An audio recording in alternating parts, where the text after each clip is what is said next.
අද පුතේ කියලා දෙන්න යන්නේ ඔයාට පාඩම් කරන්න පුළුවන් විදියක් ගැන. පාඩම් කරන්න පුළුවන් ක්‍රම ගොඩක් තියෙනවා. ගොඩාක් මනෝවිද්‍යාත්මක ක්‍රම තියෙනවා. ඔයාට මම කියලා දෙන්නම් පාඩම් කරන්න පුළුවන් එක විදිහක් ගැන. මෙහෙමයි. හරි ලේසියි. ඔයා පාඩම් කරන්න ඕන එක ඉස්සෙල්ලා 3 පාරක් විතර කියවන්න. 3 පාරක් විතර කියවලා ඒ කියවපු එක වෙනම කොලයක වැදගත් කරුණු මොනවද කියලා වෙනම කොලයක ලියන්න. වෙනම කොලයක අර වැදගත් කරුණු ටික ලියන්න. ඒ වැදගත් කරුණු ලියාගත්ත ටික තියෙනවනේ. අන්න ඒ වැදගත් කරුණු ටික තමයි ඔයා දැන් මතක ශක්තියට දාගන්න ඕනේ. පාඩම් කරන්න ඕනේ.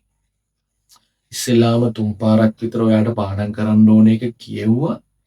වැදගත් කරුණු ටික වෙනම කොලයක ලියාගත්තා.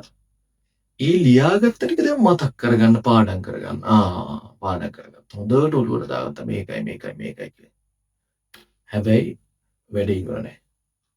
ඊට පස්සේ ඔයා කරන්න ඕනේ ඔළුවට දාගත්ත ටික ආයෙත් මතක ශක්තියෙන් එළියට ගන්න.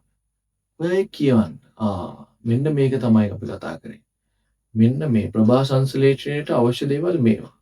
අන්න ඒ වගේ විවිධාකාර දේවල් ඔයා පාඩමට දාගත්ත ටික ඔළුවට දාගත්ත ටික ආයෙත් ඔළුවෙන්ම මතක් කරලා එළියට ගන්න. right. ඔන්න ඔය විදිහට ඔයාට පාඩම් කරන්න පුළුවන්. ඔය විදිහ එක ක්‍රමයක් පාඩම් කරන්න. ඔය විදිහට ගොඩාක් දීර්ඝ කාලීන මතකයට යන දේවල් පාඩම් කරගන්න පුළුවන්. එන්න පුතේ පොතක් නෝට් එකක් කියවලා විතරක් හරියන්නේ නැහැ. කියවපු දේවල් මතකෙන් ආයෙත් කියන්න ඕනේ. මේක පාඩම් කරන්න පුළුවන් එක ක්‍රමයක්. තව ක්‍රම ගොඩක් තියෙනවා. තවත් ක්‍රමයකින් අපි හම්බෙමු ඊළඟ වීඩියෝ එකේ.